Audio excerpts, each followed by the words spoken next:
بسم اللہ الرحمن الرحیم۔ معزز ناظرین، عید الاضحیٰ کی آمد ہے، لیکن یاد رکھیے کہ اگر گھر میں یہ تین خاموش چیزیں موجود رہیں تو برے حالات اور تنگ دستی آپ کا مقدر بن سکتی ہے۔ لہٰذا عید الاضحیٰ سے پہلے انہیں پہچان کر گھر سے باہر پھینک دیں، ورنہ آپ جلدی تباہ ہو سکتے ہیں۔ وہ تین چیزیں کیا ہیں؟ ہر گھر میں ایک چھوٹی سی چیز ایسی ہوتی ہے جو روز بروز نقصان پہنچاتی چلی جاتی ہے۔ کیا آپ جانتے ہیں وہ کیا ہے؟ اگر آج اسے نہ نکالا گیا تو یہ آپ کے گھر میں غربت، بدقسمتی، منفی توانائیاں اور غیر مرئی مخلوق کو کھلم کھلا داخل ہونے دے گی۔ کیا آپ نے کبھی سوچا ہے کہ کچھ گھر ایسے کیوں ہوتے ہیں جہاں داخل ہوتے ہی دل گھبرا اٹھتا ہے؟ ایسا لگتا ہے جیسے فضا بھاری ہو، ہوا میں کوئی انجانی خاموشی تیر رہی ہو۔ سب کچھ بظاہر درست ہوتا ہے، لیکن پھر بھی سکون کہیں گم ہو جاتا ہے۔ گھر صاف ستھرا، نمازی لوگ، ذکر و درود اور استغفار کی آوازیں، مگر پھر بھی دل بے چین، نیند ادھوری اور صبح جاگتے ہی بدن تھکا ہوا۔ ایسا کیوں ہوتا ہے کہ دعا کے بعد بھی دل کو اطمینان نہیں ملتا؟ گھر کی خوشیاں جیسے آتے آتے کہیں مڑ جاتی ہیں اور دل کسی اندیکھے بوجھ کے نیچے دبنے لگتا ہے۔ کبھی ہم سوچتے ہیں کہ شاید کسی نے نظر لگا دی، شاید کوئی بدنیت انسان ہمارے خلاف کچھ کر رہا ہے، لیکن سچ یہ ہے کہ بعض اوقات بڑا دشمن باہر ہوتا ہے، مگر اصل دشمن ہمارے اپنے گھر کی دیواروں کے اندر چھپا ہوتا ہے۔ ہم خود انجانے میں اسے پناہ دیتے ہیں، ہم خود اپنی کمزوری سے اسے جگہ دیتے ہیں۔ یہ وہ چیز ہے جسے ہم معمولی سمجھ کر رکھتے ہیں، لیکن در حقیقت وہی چیز ہے جو روشنی کو اندھیرے میں بدل دیتی ہے۔ یہی چیز ہے جو رحمت کے فرشتوں کو دور اور شیطان کو قریب کر دیتی ہے۔ ایسا نہیں ہے کہ گھر کے افراد برے ہوں، بلکہ وہ اس چیز کے اثرات سے خود بھی بے خبر رہتے ہیں، اور جب یہ اثرات بڑھنے لگتے ہیں تو انسان کے دل پر بوجھ بڑھنے لگتا ہے۔ ایسا محسوس ہوتا ہے جیسے سانسیں بھاری ہو، جیسے دل کسی انجانے خوف میں گرفتار ہو۔ انسان کوشش کرتا ہے، دعا کرتا ہے، مگر سکون کی بارش نہیں برستی۔ اس کی وجہ وہی چھپی ہوئی چیز ہوتی ہے جسے ہم نظر انداز کر کے اپنے گھر میں جگہ دے بیٹھتے ہیں۔ لیکن خوشخبری یہ ہے کہ اگر آپ آج اس حقیقت کو جان لیں اور وہ چیز اپنے گھر سے نکال دیں تو آپ دیکھیں گے کہ کس طرح گھر کا ماحول بدلنے لگتا ہے۔ جہاں پہلے بے چینی تھی وہاں سکون اترنے لگے گا، جہاں جھگڑے تھے وہاں الفت کی ہوا چلنے لگے گی، جہاں خاموش دیواریں تھیں وہاں تسبیح کی آوازیں گونجنے لگیں گی، اور سب سے بڑھ کر آپ محسوس کریں گے کہ اللہ تبارک و تعالیٰ کی رحمت خود چل کر آپ کے دروازے تک آ گئی ہے۔ تو آج کی ویڈیو میں آپ کو وہ راز بتانے والا ہوں جو شاید آپ کی زندگی بدل دے۔ ایسا راز جو اگر آپ نے آج سمجھ لیا اور عمل کر لیا تو آپ کا گھر بے سکونی سے برکت کی طرف سفر شروع کر دے گا۔ وہ چیز منفی اثرات کو دعوت دیتی ہے۔ اب وقت آ گیا ہے اسے پہچان کر اپنے گھر سے ہمیشہ کے لیے نکال دیا جائے۔ محترم ناظرین، آج کی یہ ویڈیو میرے ہر بھائی اور بہن کے لیے بہت ہی اہم ہے۔ اس ویڈیو کا ایک ایک لفظ اتنا قیمتی ہے کہ اگر آپ جان جائیں تو آپ اس پر ضرور عمل کرنا شروع کر دیں گے، کیونکہ جانے انجانے میں بہت سی ایسی غلطیاں ہم سے سرزد ہو جاتی ہیں جن کا ہمیں پتہ نہیں ہوتا، اور ان کی وجہ سے گھر میں تنگ دستی، غربت اور بے برکتی پیدا ہو جاتی ہے۔ اگر ان چھوٹی چھوٹی غلطیوں کو ہم ٹھیک کر لیں تو گھر سے ساری کی ساری بے برکتی چلی جائے گی، رزق کی کمی ختم ہو جائے گی، انشاءاللہ اللہ تبارک و تعالی کے فضل کے ساتھ آپ کے گھر میں برکت ہی برکت کے انبار لگ جائیں گے۔ محترم ناظرین، اللہ تبارک و تعالی نے انسان کو اس دار فانی میں بھیج کر زندگی کے طور طریقے سکھا دیے تاکہ وہ اپنی زندگی کو اور ضروریات زندگی کو انتہائی آسان انداز میں پورا کریں۔ انسانی زندگی کے معاملات، صحت، کامیابی، کاروبار اور دیگر میدانوں میں مدد کے لیے اللہ تبارک و تعالی نے اپنے محبوب بندوں میں سے چند بندوں کا انتخاب کیا جنہیں ہم انبیاء کہتے ہیں۔ ان کے بتائے ہوئے ہر طور طریقے میں نہ صرف برکت ہے بلکہ زندگی کی فلاح اور کامیابی پوشیدہ ہے۔ انسان کسی بھی میدان میں کامیابی حاصل کرنا چاہتا ہے تو اسے سیرت نبوی صلی اللہ علیہ وسلم پر عمل پیرا ہونا ہوگا۔ اسلامی تعلیمات میں زندگی اور گھر کے سکون کے لیے چند اصول بیان کیے گئے ہیں۔ گویا کوئی انسان اگر ان پر عمل پیرا ہوتا ہے تو وہ اپنے گھر میں سکون پائے گا۔ انسان گھر میں کسی بھی کام کو سر انجام دے تو فوراً بسم اللہ پڑھے، اس کام کو کرنے سے قبل ہر وقت ذکر الہی میں مشغول رہے۔ جدید دور ہے تو اکثر لوگ اپنے وقت کو گزارنے کے لیے موبائل فون کا کثرت سے استعمال کرتے ہیں، جس سے نہ صرف وقت ہاتھ سے جا رہا ہے بلکہ نیکی کرنے کے لمحات بھی انسانی ہاتھ سے پھسلتے جا رہے ہیں۔ کوشش اور اہتمام اس بات کا کرنا چاہیے کہ جب بھی گھر میں کسی بھی کام میں مصروف ہوں، استغفر اللہ، اللہ اکبر، الحمدللہ، یا حی یا قیوم وغیرہ کے اذکار کو نہ صرف خود اپنی زبان پر جاری رکھیں بلکہ اپنے بچوں کو بھی کی ترغیب دیں۔ سورۃ المدثر میں اللہ تبارک و تعالی نے ایک جنتی اور جہنمی کا مکالمہ بیان کیا، جس میں جنتی جہنمی سے سوال کرتا ہے کہ کون سی چیز تجھے جہنم میں لے کر آئی ہے، تو اس پر وہ جواب دیتا ہے کہ ہم نماز پڑھنے والوں میں سے نہ تھے۔ یہ تو وہ لوگ ہیں جو نماز نہیں پڑھتے، جو نماز پڑھتے ہیں لیکن اس میں سستی کرتے ہیں، وقت ضائع کرتے ہیں اور قصداً نماز کو تاخیر سے پڑھتے ہیں۔ ان کے متعلق بھی ارشاد فرمایا، بس ان نمازیوں کے لیے ہلاکت ہو جو اپنی نماز سے غافل ہیں۔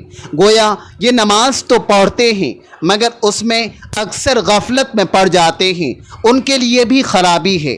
لہٰذا گھر میں برکت چاہتے ہیں تو اکثر نماز کا اہتمام گھر میں کیا کریں۔ نوافل اور سنت تو لازماً گھر میں ہی ادا کیا کریں۔ گھر میں نوافل سنت پڑھنے کے بہت سے فوائد ہیں۔ ایک تو بچوں کو دیکھ کر نماز کی ترغیب ملتی ہے، دوسرا گھر میں برکت رہتی ہے۔ گھر میں برکت کے لیے قرآن مجید کی تلاوت کا اہتمام کیا جائے، اگرچہ تھوڑا ہی کیا جائے لیکن روز کی بنیاد پر کیا جائے۔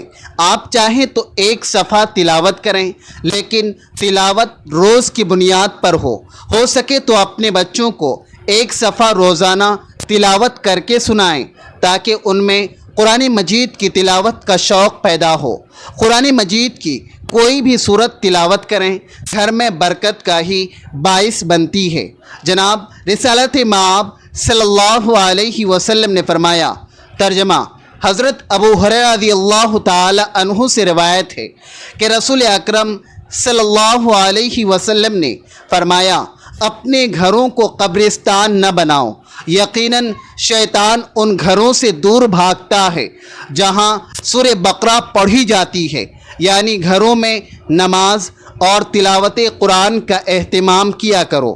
اہل علم فرماتے ہیں کہ روزانہ رات عشاء کی نماز کے بعد جو شخص سورہ واقعہ کی تلاوت کرتا ہے، اللہ تبارک و تعالی اس کے رزق میں اضافہ فرماتا ہے۔ صبح صبح سورہ یاسین کی تلاوت بھی کرنی چاہیے اور جمعۃ المبارک کو سورہ کہف کی تلاوت کرنی چاہیے۔ قرآن مجید میں اللہ تبارک و تعالی نے تقوی سے متعلق ارشاد فرمایا، اور زاد راہ یعنی راستے کے خرچ کا ذکر کیا۔ یقیناً سب سے بہتر زاد سفر تقوی ہے، اور اے اہل عقل مجھ سے ڈرتے رہو۔ پھر ارشاد ہوا، یقیناً اللہ تبارک و تعالیٰ کے نزدیک تم میں سب سے زیادہ عزت والا وہ ہے جو سب سے زیادہ پرہیزگار ہے۔ بے شک اللہ تبارک و تعالیٰ سب کچھ جاننے والا باخبر ہے۔ گھر میں برکت کے لیے عمل یہ ہے کہ انسان اللہ سے جس طرح ڈرتا ہے یا اس کی محبت میں، مجلس میں، مسجد میں، سفر میں تقوی اختیار کرتا ہے، ویسے ہی گھر میں جب وہ تنہائی میں ہو، جب اسے کوئی نہ دیکھ رہا ہو سوائے رب کائنات کے، اس وقت بھی وہ تقوی اختیار کرے۔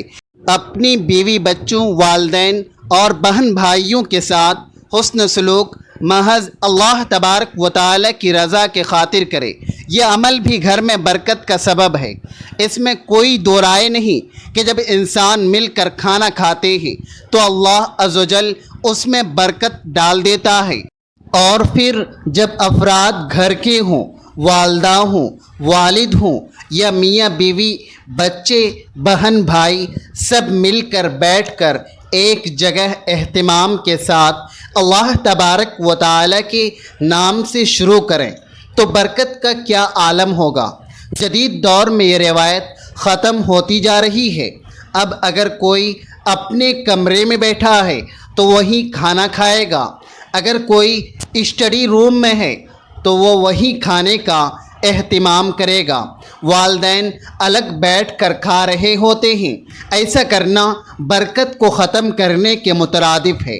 جناب رسالت مآب صلی اللہ علیہ وسلم نے فرمایا، اللہ تبارک و تعالیٰ کے ہاں سب سے زیادہ پیارا کھانا وہ ہے جس پر ہاتھوں کی کثرت ہو، یعنی جہاں لوگ زیادہ ہوں۔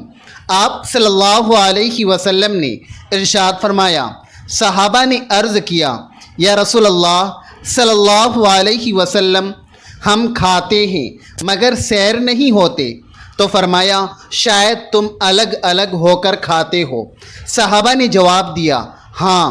فرمایا، اپنے کھانے پر اکٹھے ہو جاؤ اور اس پر اللہ تبارک و تعالیٰ کا نام لو، اس میں تمہارے لیے برکت ڈال دی جائے گی۔ اللہ تبارک و تعالیٰ نے رزق کی تقسیم کے اوقات کار مقرر تو نہیں کیے، لیکن اسلامی تعلیمات سے معلوم ہوتا ہے کہ چند ایسے اوقات کار ہیں جن میں اگر انسان رزق حلال کی تلاش میں نکلے تو اسے نہ صرف رزق ملتا ہے بلکہ اس کے رزق میں اللہ تبارک و تعالی برکت بھی ڈال دیتا ہے۔ ہماری تہذیب و ثقافت کا یہ حصہ رہا ہے کہ ہمارے بڑے صبح جلدی اٹھ جاتے تھے، فجر کی نماز ادا کرنے کے بعد تلاوت قرآن کرتے تھے اور پھر رزق حلال کی تلاش میں نکل پڑتے تھے، یہاں تک کہ وہ شام کو واپس لوٹ آتے تھے اور عشاء کی نماز کے بعد سو جاتے تھے۔ یہ ایسا وقت ہے رزق حلال کے لیے جس میں نہ صرف انسان زیادہ سے زیادہ اللہ تبارک و تعالیٰ کا فضل سمیٹ سکتا ہے بلکہ اس میں برکت بھی حاصل کرتا ہے۔ لیکن عصر حاضر میں تمام اوقات کار بدل چکے ہیں۔ لوگ اب فجر کے وقت میں سوتے ہیں اور ساری رات جاگتے ہیں۔ ہم یہ دیکھ سکتے ہیں گھروں میں 4 سے 5 افراد کمانے والے ہیں لیکن پھر بھی برکت نہیں، سکون نہیں، جبکہ ہمارے اجداد میں محض ایک شخص کمانے والا ہوتا تھا اور پورے گھر کو ایک ہی فرد کافی رہتا تھا۔ لہٰذا اگر آج ہم چاہتے ہیں کہ ہمارے گھروں میں اور رزق میں برکت ہو تو صبح جلدی اٹھنے کی عادت ڈالیں اور رات کو جلد سونے کی عادت ڈالیں۔ اللہ پر توکل کرنا جیسا کہ اس کا حق ہے۔ جو کوئی اللہ تبارک و تعالیٰ پر توکل کرتا ہے تو اللہ تبارک و تعالیٰ اس کے جملہ امور کا کفیل ہو جاتا ہے۔ بے شک اللہ بہت غالب، بڑی حکمت والا ہے۔ محترم ناظرین، ایک مزدور صبح سے شام تک دھوپ میں پسینے سے شرابور ہو کر مزدوری کرتا ہے، اینٹیں اٹھاتا ہے، ریت دھوتا ہے۔ شام کے وقت جب سورج ڈھلتا ہے تو اپنی مزدوری جیب میں ڈال کر گھر کا رخ کرتا ہے۔ وہ سکے اس کی محنت کا نچوڑ ہوتے ہیں۔ وہ سکون سے بچوں کے لیے کھانے پینے کی چیزیں لاتا ہے، کبھی گھر کے لیے آٹا، کبھی بچوں کے لیے دودھ، مگر اس کے باوجود اس کی زندگی میں ایک عجیب سی اداسی بسی ہوئی تھی، نہ خوشی کا احساس، نہ اطمینان کا لمحہ، جیسے اس کے گھر کی دیواروں نے سکون سے دشمنی کر لی ہو۔ ہر رات وہ سجدے میں گر کر اللہ تبارک و تعالی سے کہتا ہے، یا رب میں حلال کماتا ہوں، فضول خرچی نہیں کرتا، نماز پڑھتا ہوں، ذکر کرتا ہوں، پھر بھی میرے گھر میں برکت کیوں نہیں؟ مگر جواب خاموشی کے سوا کچھ نہ ہوتا۔ دل بے چین رہتا ہے اور تنگ دستی جیسے اس کے دروازے سے چمٹ گئی ہو۔ آخر ایک دن اس نے گاؤں کے ایک بزرگ سے ملاقات کی۔ مزدور نے ان کے سامنے اپنا دکھ رکھا، آنکھوں میں نمی لیے بولا، بابا جی میں حلال کماتا ہوں، حلال کھاتا ہوں، مگر پھر بھی میرا گھر بے سکونی کا گہوارہ ہے، خوشی جیسے میرے گھر سے روٹھ گئی ہے۔ بزرگ مسکراتے ہوئے اور نہایت نرمی سے بولے، بیٹا آج کے دن کی مزدوری سے تم نے کوئی چیز نہیں خریدنی، 2 کلو مٹھائی لینا ہے اور میرے پیاس لانا ہے، میں اس پر کچھ دم کروں گا۔ جب شام کو گھر پہنچو تو دروازے پر رک کر اپنے کان لگا کر سننا کہ تمہارے گھر کے اندر سے کیا آوازیں آتی ہیں۔ تمہارے گھر میں ایک چیز تمہاری تنگ دستی اور بے سکونی کے حال کا راز کھول دے گی۔ مزدور نے تعجب سے دیکھا مگر چپ کر رہا۔ دن بھر کی محنت کے بعد شام ڈھلے اس نے 2 کلو مٹھائی خریدی۔